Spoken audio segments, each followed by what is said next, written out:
Hi friends, నేను మీ నషరుద్దీన్. ఈరోజు release అయిన న్యాచురల్ స్టార్ నాని నటించినటువంటి సరిపోదా శనివారం మూవీ గురించి తెలుసుకుందాం. నిజంగానే ఈ వారంలో రిలీజ్ అయిన సినిమాల్లో ఈ సరిపోదా శనివారం సరిపోతుందో లేదో చూద్దాము. ఇకపోతే ఇందులో ముఖ్యంగా నాని యాక్టింగ్, ఆయన పెర్ఫార్మెన్స్ గురించి బాగా మాట్లాడుకోవాలి. ఎందుకంటే బేసిక్గానే ఆయన ఒక న్యాచురల్ స్టార్, న్యాచురల్గా పెర్ఫార్మెన్స్ చేస్తాడని మనందరికీ తెలిసిందే. కానీ ఈ సినిమాలో ఒక వైల్డ్ యాక్షన్తో పాటు మంచి ఎమోషనల్ డ్రామాగా తెరకెక్కించిన డైరెక్టరు ఈయనలోని నటన పరిణితిని బాగా ఆవిష్కరించి చూపించాడని చెప్పాలి. ఇకపోతే ఈ సరిపోదా శనివారం టైటిల్కి తగ్గట్టే స్టోరీ లైన్ వచ్చేసి హీరోకి అమితమైన కోపంతో ఉండటంతో అనుకోకుండా తన తల్లికి ఇచ్చిన మాటతో తన కోపాన్ని కేవలం శనివారం మాత్రమే ప్రదర్శించడానికి మాట ఇవ్వటంతో ప్రతి శనివారం గొడవలు పడుతూ ఉన్న హీరోకి అనుకోకుండా ఒక ప్రాంతంలో హీరో అలానే ఒక కానిస్టేబుల్ అయినటువంటి హీరోయిన్తో ప్రేమలో పడతాడు.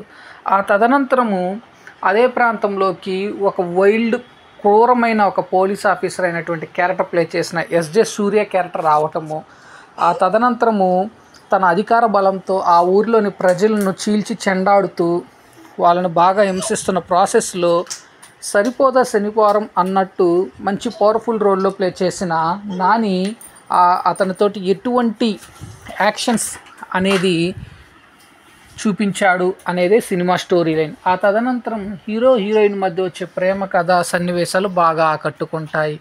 సో స్టోరీకి తగ్గట్టుగానే సరిపోదా శనివారం మంచి యాక్షన్ ఎమోషనల్ మూవీ అని చెప్పాలి. అట్లానే ఈ సినిమా ప్లస్ పాయింట్స్ వచ్చేసి ఫస్ట్ 20 మినిట్స్లో వచ్చే ఇంట్రడక్షన్ సీన్ కానీ యాక్షన్ సీక్వెన్సెస్ కానీ చాలా బాగా ఆకట్టుకుంటాయి. అట్లానే జేమ్స్ బేయర్ ఇచ్చిన మ్యూజిక్ కానీ బీజిఎం కానీ ఎక్స్ట్రాడినరీ అని చెప్పాలి. బేసిక్గా సౌండ్ ఎఫెక్ట్స్, సౌండ్ సిస్టమ్ని బాగా లైక్ చేసే వాళ్ళకు, బీజిఎం లైక్ చేసే వాళ్ళకి ఈ మూవీ బాగా ఎఫెక్టివ్గా నచ్చుతుందని చెప్పాలి. సో అల్టిమేట్గా ఈ మూవీ మ్యూజికల్గా బీజిఎంగా బాగా ఆకట్టుకుంటుంది. ఇకపోతే మంచి rustic and wild action entertainer అని చెప్పాలి. సో ఈ మూవీలో ఎస్జే సూర్య యాక్టింగ్తో పాటు మురళీ శర్మ యాక్టింగ్ మధ్య వచ్చే సన్నివేశాలు బాగా ఆకట్టుకుంటాయి. అట్లానే అజయ్ ఘోష్ కానీ, నాని కానీ ఇట్లా తదితర యాక్టర్స్ యొక్క పెర్ఫార్మెన్స్ బాగా ఉంటుంది. ఇకపోతే ఈ సినిమాకి మైనస్ పాయింట్స్ వచ్చేసి ఫస్ట్ హాఫ్ ఎంత ఆకట్టుకుంటుందో సెకండ్ హాఫ్ మాత్రం కొంచెం స్లో అవుతుంది. రాసిన రైటింగ్ స్కిల్ కానీ, తీసిన నేరేషన్ కానీ కొంత స్లో డౌన్ అవుతున్నట్టు అనిపిస్తుంది. సో మనం ఫస్ట్ హాఫ్ చూసి సెకండ్ హాఫ్ మీద మంచి ఎక్స్పెక్టేషన్స్తో ఉన్నట్లయితే అది కొంచెం స్లో అయిందని అనుకోవాలా. సో ఫస్ట్ హాఫ్ని బేస్ చేసుకొని సెకండ్ హాఫ్ మీద ఎటువంటి ఎక్స్పెక్టేషన్స్ లేకపోతే సినిమా బాగా ఆకట్టుకుంటుంది.